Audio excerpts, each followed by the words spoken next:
This time on Falmouth in Focus, the Broadway incubator tucked away quietly in West Falmouth. A musical theater boot camp, putting young professionals through their paces in a season of plays that's both grueling and joyous. We tag along with the College Light Opera Company on Falmouth in Focus, and it starts right now.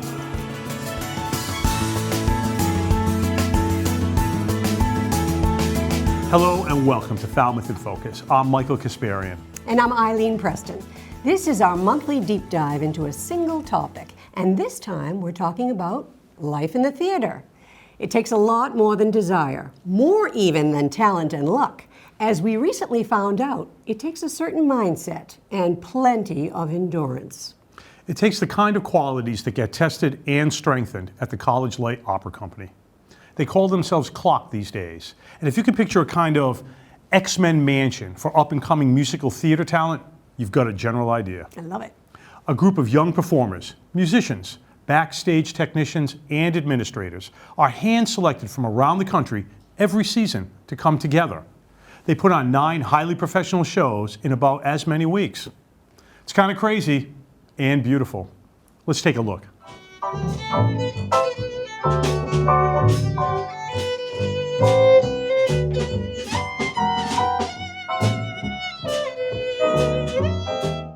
We on the board say College Light Opera Company is the best kept secret in Falmouth. We're here to discover and train the next generation of artists. And welcome to our new company members. I wish for all of you the best summer of your life.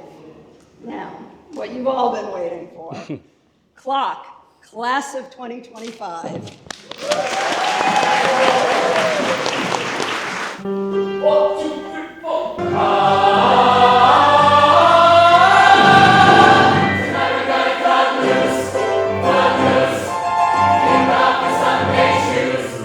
We are a pretty well-run machine here. We're doing 9 full-stage productions, 1 new one each week, and then kind of running through that whole production.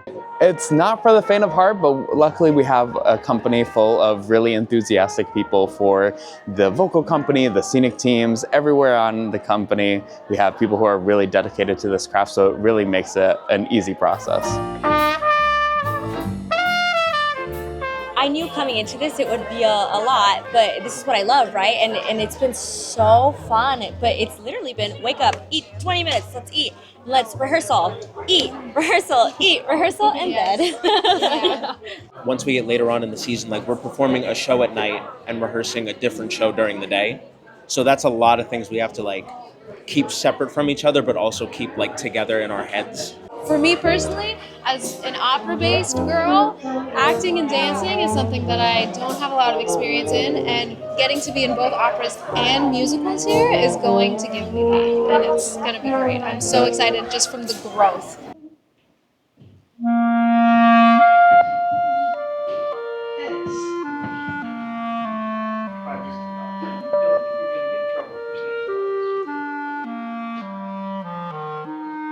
Yeah, it's quite intense. I think a magical kind of intense, though. It's everybody's in it together, and so it's amazing how fast the improvement can happen, I think. These are like big motions, but it's still controlled. We definitely work to challenge their skills and to promote growth. So they might come in having 0 dance experience, and by the end they have danced in at least 7 of the 9. Those layers, we also have to be a certain type of worker who is not only willing to operate on this schedule, but is excited and really takes it on as a challenge. I liken it to a boot camp. Like that's totally. Kind of the training, that we get. It's regimented, and we cycle through many, many different styles, so that at the end of the season you have this breadth of style, and then also you are learning how to learn quickly. Great. Okay, can we go back and run all of that?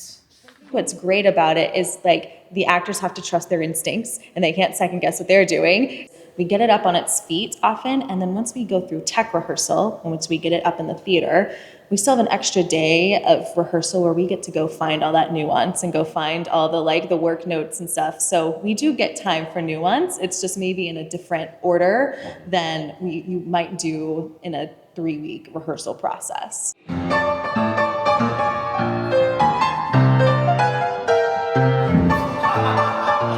One of the keys to being a successful artist, and by successful I mean you can pay rent and buy groceries, is that you can juggle a large volume of work. You need to be performing in one show, have another opportunity lined up, and probably auditioning for that third opportunity. So that's a skill set that is crucial that isn't taught.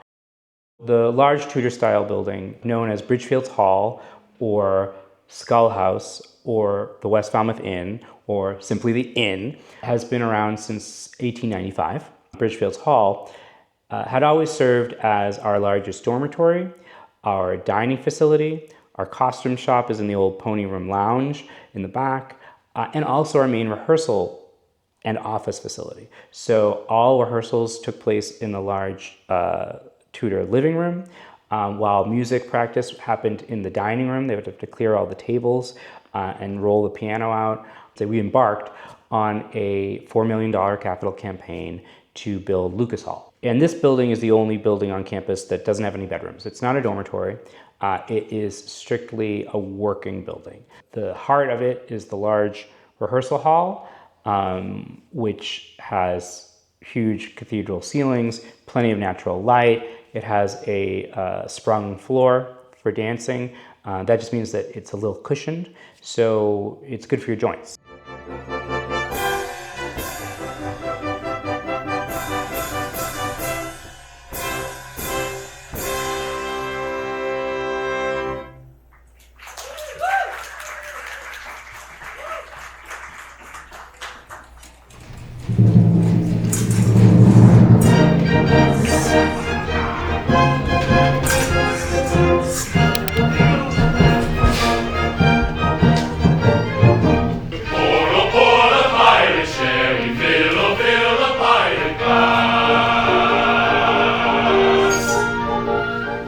So many connections here as well. I mean, I think there's about 4,000 CLOC alumni.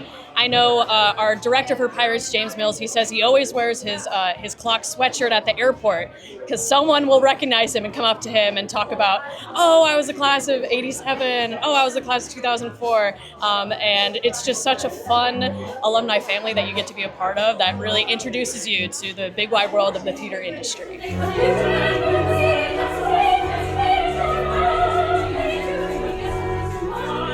I know that some job that I get in the future will have some connection to this place. I know it. I feel it.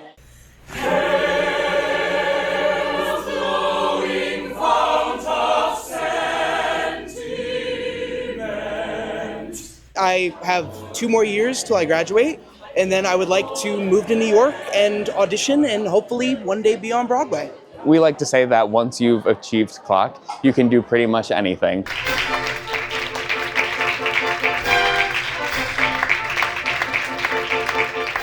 So Eileen, just amazing. They bring about 70 of these pre-professionals in from all around the country, not just actors and singers, but the lighting technicians, the people that run the administration, the entire stage, everybody, stagehands. So everybody who's going to be part of the production is brought in, hone their skills, and put these shows together. It's amazing, yeah. And I've been to a few, and I've already got my eye on a couple. I want to see Footloose and La Cage aux Folles, which was a great birdcage movie, right? Yes. And it's just incredible to me that these people do 9 shows in 11 weeks. Can you imagine the amount of blocking, memorization? They've got to sing the song, get the character, and then they move on to the next one. Well, you know, that's a good thing to point out, and that's really why when these selections are made from people around the country, they're bringing in 70 of the top pre-professionals from around the country to come in. So you're talking about a very, very high talented group of people that are going to be going to Broadway and beyond. So you get to see that type of talent right here in Falmouth. 9 shows this summer. Should make it happen.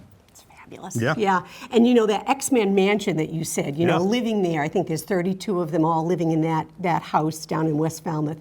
what fun that must be. Absolutely. But also just the team sport of theater sometimes is it's just like being on a team, right? Imagine how you have to hold someone up.